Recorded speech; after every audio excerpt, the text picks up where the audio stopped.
الحمدللہ رب العالمین والصلاة والسلام علی سید المرسلین نبینا محمد وعلی آلہ وصحبہ اجمعین اما بعد۔ الدنیا متاع وخیر متاعها المرأة الصالحہ۔ یہ دنیا ساری کی ساری پونجی ہے، ساز و سامان ہے۔ اس ساری پونجی اور اس کے سارے ساز و سامان میں سب سے بہتر نیک عورت ہے۔ یہ ہمارے نبی کریم محمد مصطفیٰ صلی اللہ علیہ وسلم کا فرمان ہے۔ ایک اور حدیث میں ہے کہ آپ صلی اللہ علیہ وسلم نے فرمایا من سعادت ابن آدم المرأة الصالحہ۔ انسان کی خوش نصیبی، انسان کی سعادت اور نیک وقتی اس میں ہے کہ اسے ایک نیک عورت مل جائے۔ نیک عورت کیا ہے؟ کیا اس کے اوصاف ہیں؟ تو رسول اللہ صلی اللہ علیہ وسلم نے ایک حدیث میں نیک عورت کی خوبیوں کو، چند خوبیوں کو ایک جگہ اکٹھے بیان کیا۔ جیسے آپ صلی اللہ علیہ وسلم نے فرمایا کہ جب مرد اس کی طرف دیکھے تو وہ اسے خوش کر دے۔ المرأة الصالحة اذا نظر الیہا سرته واذا امرها اطاعت۔ جب مرد کوئی حکم دے تو عورت اسے بجا لائے۔ حکم سے مراد یہاں قرآن حدیث کے خلاف کوئی حکم نہ ہو۔ وَإِذَا غَابَ عَنْهَا حَفِظَتْهُ۔ جب شوہر اس سے کہیں دور ہو جائے تو وہ اپنی عزت کی، شوہر کے مال کی، اس کے بچوں کی صحیح طور پر نگہبانی کرے اور ان کی صحیح رکھوالی کرے۔ تو اس میں اللہ کے رسول صلی اللہ علیہ وسلم نے نیک عورت کی کتنی خوبیاں بیان کی؟ 3 خوبیاں بیان کی۔ دیکھے تو خوش، حکم دے تو بجا لائے، اور جب اس سے دور ہو تو وہ اپنی عزت کی، اس کے اولاد کی، مال کی حفاظت کرے۔ چند مثالیں، چند نمونے ہم آپ کے سامنے پیش کرتے ہیں نیک بیویوں کے، جن کا بہت ہی اچھا تعامل تھا اپنے شوہروں کے ساتھ، تاکہ ان نمونوں کو دیکھ کر، سن کر ہماری بیویاں بھی اس طرح سے نیک بنے، ہماری بیٹیاں اور ہماری بہنیں بھی اپنے شوہروں کے حق میں اپنے گھر میں اس طرح کی نیک عورتیں بنیں۔ پہلا نمونہ، ابراہیم علیہ السلام ایک مدت کے بعد مکہ واپس لوٹتے ہیں، جہاں اسماعیل علیہ السلام شادی کر چکے ہوتے ہیں، اور جس وقت ابراہیم علیہ السلام پہنچتے ہیں مکہ میں اپنے بیٹے اسماعیل کے گھر میں، تو اس وقت اسماعیل علیہ السلام گھر پر نہیں ہے۔ کون ہے؟ بہو ہے، یعنی اسماعیل علیہ السلام کی بیوی۔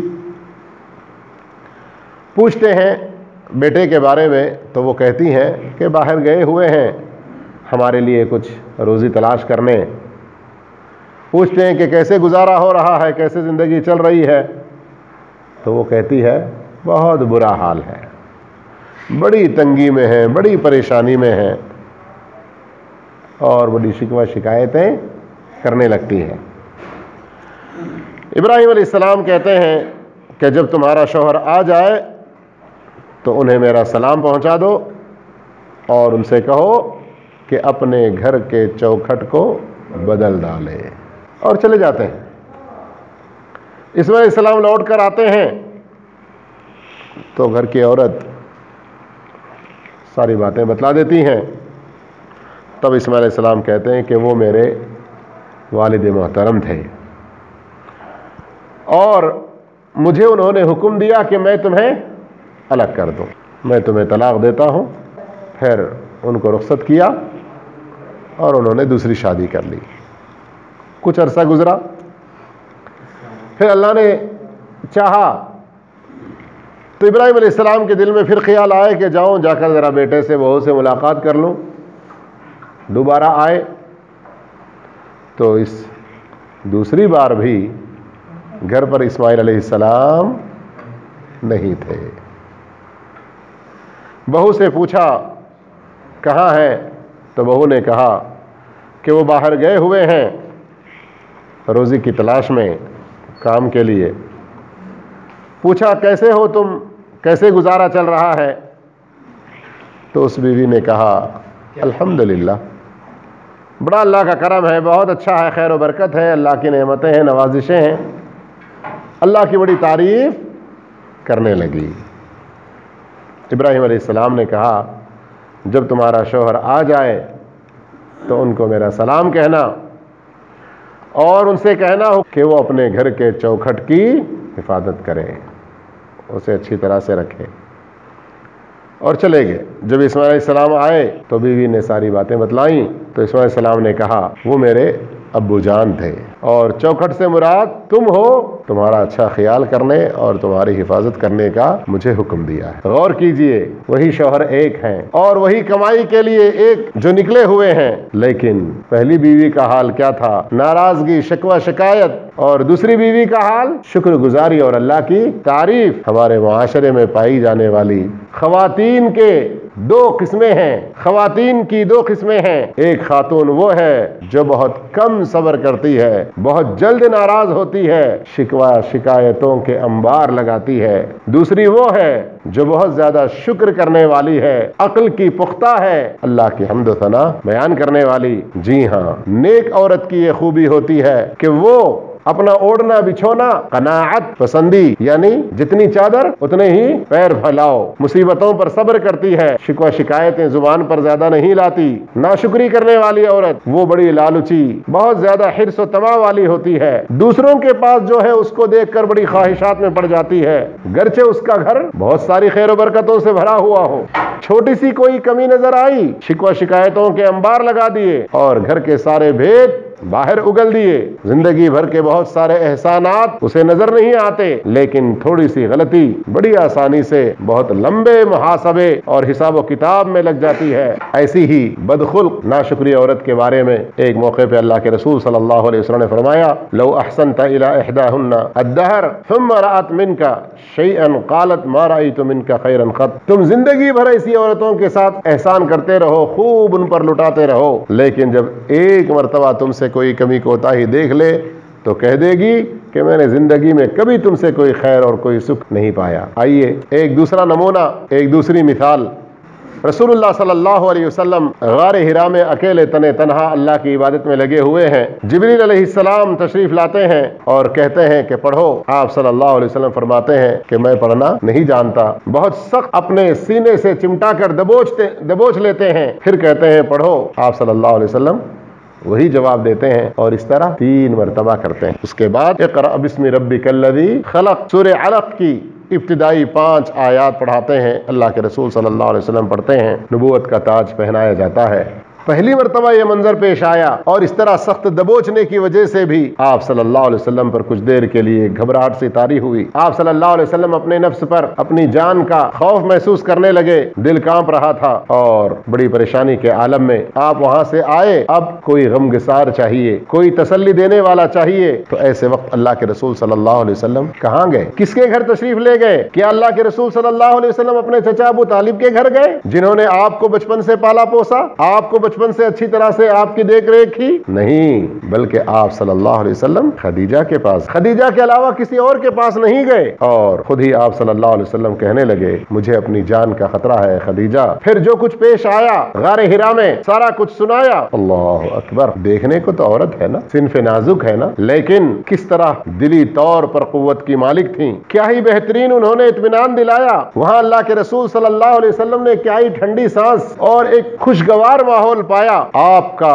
ڈر و خوف امن و امان اور سکون میں بدل گیا۔ پورے یقین کے ساتھ کیا ہی پیاری زبان سے انہوں نے کہا، اللہ کی حفاظت میں آپ کو دیتے ہوئے، اور اللہ کی حفاظت کا کس قدر پختہ وعدہ اور ایمان و یقین ان کا تھا۔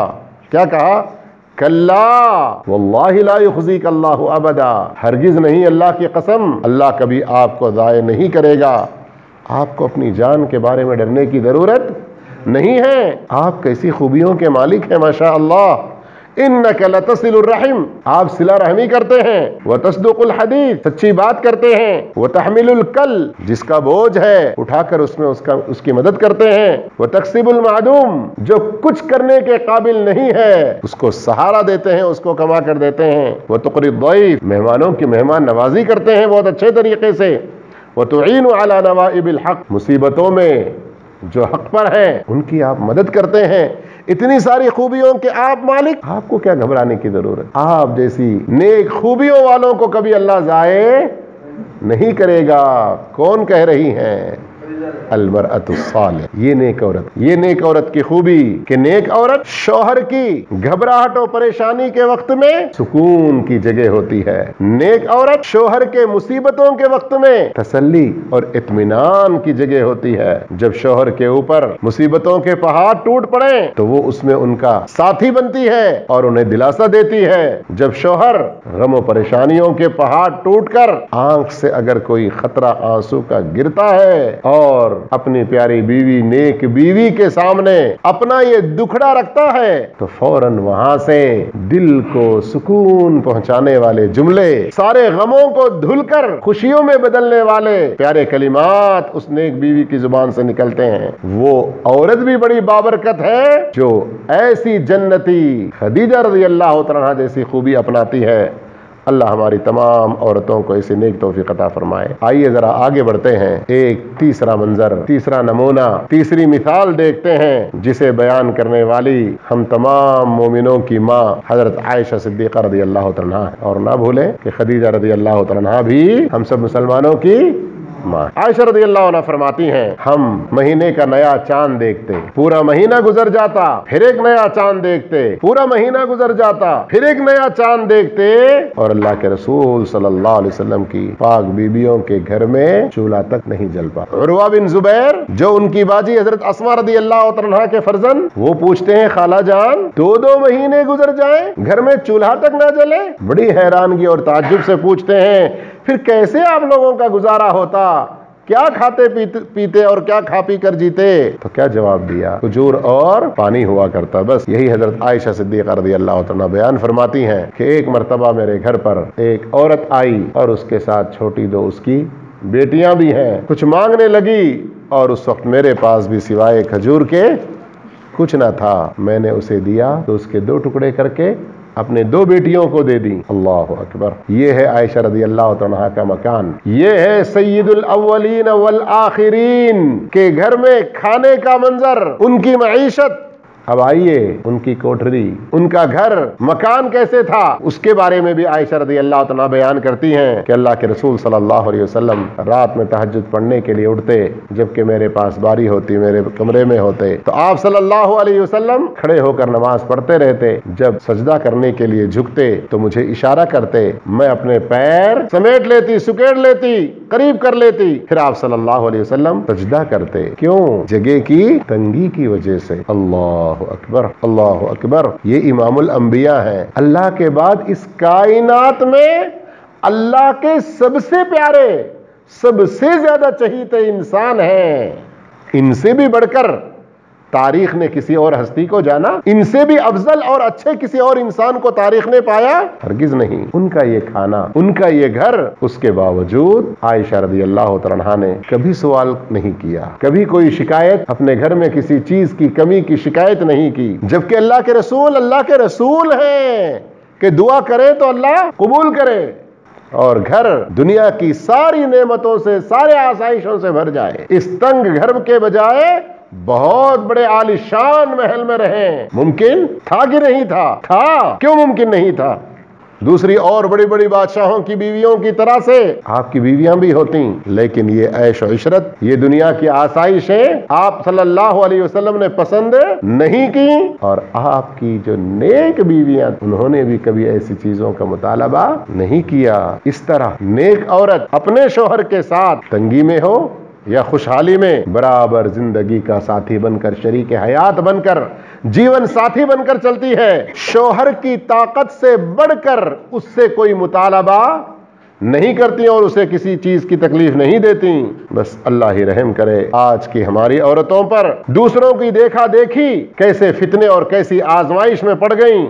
بعض عورتوں کے شوہر، ان کی آمدنی بڑی کم ہوتی ہے، وہ بہت زیادہ خوشحالی کے ساتھ زندگی نہیں گزار سکتے اس لیے کہ ان کے پاس مال کم ہے، لیکن یہ بیویاں اپنے شوہر کی اس حالت کو اچھی طرح سے جانتے ہوئے بھی مطالبات ایسے کرنے لگتی ہیں جیسے کہ دوسرے حیثیت والے مردوں کی بیویوں کے مطالبات ہوتے ہیں. کبھی خواہش ہو رہی ہے کہ ہم فلاں جگہ گھومنے اور سیر و تفریح کے لیے چلیں. کبھی خواہشات ہوتی ہے کہ فلاں فنکشن میں جانے کے لیے، فلاں میرے اپنے رشتہ داروں کی شادی بیاہ میں جانے کے لیے مجھے ایسے ڈریس اور لباس چاہیے. کبھی خواہش ہوتی ہے کہ دیکھتے نہیں فلاں کا گھر کیسے ہے، ہم کتنے دن تک اس گھر میں رہیں، برداشت کریں. اور کچھ ہوتی ہیں گھر کے ساز و سامان کے بارے میں. اب بیچارہ مسکین شوہر اب اگر بیوی کی باتوں میں آ جائے تو اب اسے نہ چاہتے ہوئے بھی قرضوں کے بوجھ تلے دب جانا پڑتا ہے. قرضوں کے بوجھ تلے دب جانا پڑتا ہے. اب وہ اپنے چھوٹی سی کٹیا میں دن بھر کی تھکان کے بعد آ کر اپنے جسم کو بستر سے کیا لگاتا ہے، جو کچھ بھی چھوٹا موٹا تکیے پہ سر کیا ٹیکتا ہے کہ قرضوں کے سارے بوجھ اور ان قرضوں کے سارے فکر اور پریشانیاں، غم اس کے سر میں بوجھ بنے ہوئے گھومتے رہتے ہیں، یہاں تک کہ رات اپنے گھر چین و سکون سے سو بھی نہیں پاتا. بیوی پاس میں ہونے کے باوجود کوئی راحت محسوس نہیں کر پاتا. آخر یہ ہماری عورتیں کب اپنے ہوش کے ناخن لیں گی، کب انہیں عقل و سمجھ آئے گی؟ نیک بیویوں کی مثالیں سن کر سمجھ کر ان کا نمونہ کب اپنائیں گی؟ جلدی کریں، ورنہ یہ مختصر سی زندگی یوں ہی ختم ہو جائے گی تو کہیں آخرت میں بھی نقصان نہ اٹھانا پڑے. عورت کی عقل مندی اسی میں ہے کہ وہ ضروریات زندگی کا بس خیال کرے، کمالیات زندگی کا نہیں. عقل مند عورت کی یہی پہچان ہے کہ اپنے شوہر کی مادی حالت، اس کی آمدنی اور کمائی اور تنخواہ کا خیال کرتے ہوئے کون سی بات اس کے سامنے رکھنا ہے، کون سی نہیں رکھنا ہے، اس کا خود ہی جائزہ لے، پھر فیصلہ کرے، اس کے بعد ہی زبان کھولے. آئیے آج کی ہماری اس گفتگو کو ختم کرنے سے پہلے ایک چوتھا نمونہ بھی آپ کے سامنے پیش کرتے ہیں، ایک چوتھی مثال بھی آپ کے سامنے پیش کرتے ہیں. پچھلے 3 نمونوں سے ہٹ کر، پچھلے 3 مثالوں سے ہٹ کر ذرا یہ ہے، اور یہ خاتون ہے، یہ بھی ایک عورت ہے، لیکن کیسی عورت؟ یہ ہے فرعون کی بیوی آسیہ. کون فرعون؟ جسے ہر کوئی جانتا ہے، دنیا کا معنی ہوا جابر و ظالم، متکبر، جس نے یہاں تک کہہ دیا کہ میں ہی تمہارا رب ہوں، میں ہی تمہارا رب ہوں. ایسے ظالم و جابر فرعون کے گھر میں پلنے والی یہ بیوی آسیہ کتنی ساری آزمائشوں میں پڑ جاتی ہے، فرعون کی طرف سے کتنی مصیبتوں میں گرفتار ہو جاتی ہے، لیکن اس کے باوجود ہائے ہائے کس قدر وہ ثابت قدم، کس قدر پختہ ایمان والی. فرعون کی کوئی چکنی چپڑی باتیں انہیں رائے حق سے دور نہیں کرتی، اس کی ظالمانہ سازشیں انہیں نا امید نہیں کرتی، اپنے ایمان پر فخر و ناز کر کے جمی رہتی ہیں، اس حد تک کہ اللہ تعالی قیامت تک کے لیے دنیا کی اپنے سب سے سچی کتاب میں ان کی مثال مومنوں کے لیے ایک اعلیٰ نمونہ کے طور پر چھوڑتا ہے. اللہ اکبر. یہ ہے وہ نیک عورت، یہ ہے وہ نیک عورت جس کے سامنے فتنوں کے جال ہوں. یہ ہے وہ عورت، اس کے سامنے کتنے سارے کیسے ہی اسے پھنسانے والے پھندے ہوں، اور اگر چال بازیوں سے، مکر و فریب سے، چکنی چپڑی باتوں سے یہ عورت نہیں آزمائش میں پڑ رہی ہے، نہیں ان کے پھندے میں آ رہی ہے، تو کتنی ہی ظالمانہ سازشیں کر لیں، لیکن نیک عورت ان کے کسی بھی فتنے کا شکار نہیں ہوتی. اے نیک عورت بیوی، اے نیک عورت بیوی، اگر تمہارا شوہر بد اخلاق نکلے، کچھ اس کے اندر صفات و عادات ایسی تم پاؤ کہ وہ تمہاری مرضی کے خلاف ہوں، یا تم دیندار ہو اور شوہر بھی دین ہو، تم شریعت سے محبت کرنے والی ہو اور شریعت کے کچھ کاموں سے وہ سخت نفرت کرنے والا یا ان سے ہٹا ہوا ہو، تو دنیا کے کسی فتنے میں پڑ کر، دنیا کی آسائشیں اور دنیا کی نعمتوں کے پھندے میں پڑ کر اپنے دین سے دور نہ ہو جانا، بلکہ ثابت قدم رہنا اپنے دین پر. اے نیک بی بی، تمہارا دین تمہارے لیے سب سے بڑا قیمتی سرمایہ ہے۔ اگر یہ رخصت ہو گیا تو تم دنیا میں وقتی طور پر کیا کچھ حاصل کر لیے ہوں گے، لیکن کھلم کھلا خسارہ، آخرت کا سب سے بڑا نقصان پھر تم اٹھاؤ گی۔ اللہ تعالی تمام ہماری مومن بہنوں کی حفاظت فرمائے۔ اللہ رب العالمین انہیں نیکوکار، ہدایت یافتہ اور دوسروں کو ہدایت دینے والی بنائے۔ اللہ رب العالمین ہماری تمام عورتوں کو اپنے شوہروں کے لیے ان کے آنکھوں کا ٹھنڈک، ان کے دل کا سکون بنائے۔ اللہ اپنی تمام عورتوں کو ان کے بچوں کے لیے بہترین ماں بنائے اور ان کے اپنے معاشرے کے لیے ایک قابل اسوہ اور قدوہ بہترین خاتون بنائے، ایک مثالی عورت بنائے۔ اللہ رب العالمین ہماری ان ٹوٹی پھوٹی دعاؤں کو اور نصیحتوں کو قبول فرما کر ہم سب کو اپنی مغفرت میں، اپنی رحمت میں لے لے۔ اللہ رب العالمین ہماری زندگیوں میں، خاص کر ہماری ازدواجی زندگیوں میں پیش آنے والے پریشانیاں، مصیبتیں، مشاکل، ان سب کو قرآن و سنت کے ان بہترین مثالوں کی روشنی میں حل کر لینے کی توفیق عطا فرمائے۔ جزاکم اللہ خیرا وآخر دعوانا الحمد للہ رب العالمین۔ السلام علیکم ورحمۃ اللہ وبرکاتہ۔